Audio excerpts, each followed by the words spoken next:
Welcome to Dreaded. Here we uncover the truths many prefer to bury, the uncomfortable conversations that scratch at the edges of human nature. If you want to journey with us into the shadows of history, psychology, and power, make sure you subscribe, because what you're about to hear is not just a story, it is a warning. In the summer of 1971, a basement at Stanford University became a prison. But not a real prison. It was an experiment. 24 young men walked in as ordinary college students. Within 6 days, they walked out broken, traumatized, and forever changed.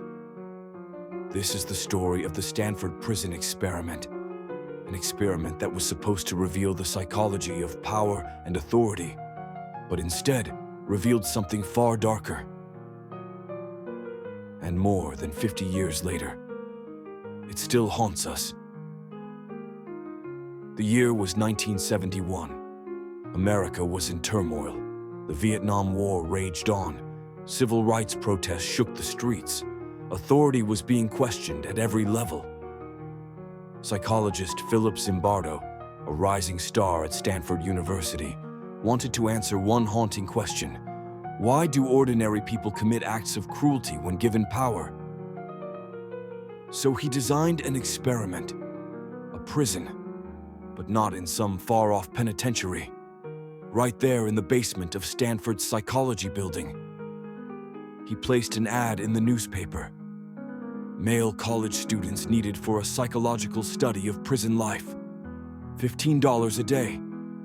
That's about $100 in today's money. Over 70 students applied. Zimbardo carefully screened them, eliminating anyone with a criminal record, mental health issues, or medical concerns. He wanted the healthiest, most stable young men. Finally, 24 were chosen. A coin toss decided who would become guards and who would become prisoners. It was supposed to last 2 weeks. It lasted 6 days. Prisoners were arrested at their homes without warning. Police sirens, handcuffs, mugshots, the full humiliation of a real arrest. They were blindfolded, stripped, deloused, and given simple uniforms, a smock with an ID number. No names, just numbers. The guards, meanwhile, were given khaki uniforms, sunglasses to hide their eyes, and wooden batons. Zimbardo told them, "You are the guards. Maintain order. No physical violence." That was it. What followed shocked the world. At first, the guards were hesitant. They tried to be fair. But within 24 hours, something shifted. Guards began waking prisoners in the middle of the night for counts. They forced push-ups, made them clean toilets with their bare hands, and humiliated them with arbitrary punishments. As one prisoner later recalled, "We were treated like animals. We began to feel like animals." By day 2, rebellion broke out. Prisoners barricaded themselves inside their cells with their beds. The guards responded with fire extinguishers and brute force. From there, things escalated rapidly. One guard, nicknamed John Wayne by the prisoners, became infamous for his cruelty. He barked orders in a southern drawl, degraded prisoners, and devised twisted punishments. Prisoners broke down under the pressure. One collapsed from uncontrollable crying and rage. Another went on a hunger strike, only to be thrown into solitary confinement, a dark closet they called the Hole. Within days, the line between role play and reality vanished. Zimbardo himself, who was supposed to be the neutral researcher, got lost in the experiment. He acted as the prison superintendent, demanding obedience. The study spiraled out of control. By day 6, Christina Maslach, a young graduate student and Zimbardo's girlfriend, visited the experiment. What she saw horrified her. Prisoners with blank stares, guards with sadistic smiles. Men who had entered as college students now reduced to shadows of themselves. She confronted Zimbardo. "What you're doing to these boys is terrible. You've lost sight of reality." That moment snapped him back. Zimbardo ended the experiment immediately. 6 days. That's all it took for ordinary students to become cruel guards and broken prisoners. The Stanford Prison Experiment shocked the world. News outlets everywhere carried the story. Psychology textbooks declared it proof of the power of the situation. Zimbardo argued that people are not inherently evil, but when placed in a corrupt system, even good people can commit atrocities. Or, as he famously put it, the line between good and evil is permeable. Anyone is capable of crossing it. But not everyone agreed. Did Zimbardo exaggerate what happened? Did he encourage the guards to act cruelly?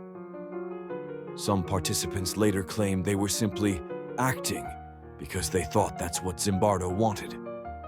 One guard admitted, "I thought I was expected to be a tough guard, so I played the role." Others point out that only a few guards acted abusively. Many tried to be kind or fair, but those stories rarely made the headlines. The experiment has since been called unscientific, unethical, and even fraudulent. It could never be repeated today under modern ethical guidelines. And yet, the haunting images remain. Why does the Stanford Prison Experiment still fascinate us? Because it forces us to confront an uncomfortable truth: that cruelty is not confined to monsters, dictators, or criminals. It can live inside any of us. History echoes the same lesson. In Iraq's Abu Ghraib prison, photographs emerged of American soldiers humiliating and abusing detainees. The world gasped, but psychologists weren't surprised. They had seen the blueprint at Stanford. Or look at Milgram's obedience experiments in the 1960s. 65% of ordinary people obeyed instructions to deliver what they believed were deadly electric shocks to another person. Authority alone was enough to override conscience. The Stanford Prison Experiment is not just history. It is a mirror. Half a century later, debates rage on. Was it brilliant science or a deeply flawed performance? Was it a warning about human nature or about the dangers of bad research? What we cannot deny is its impact.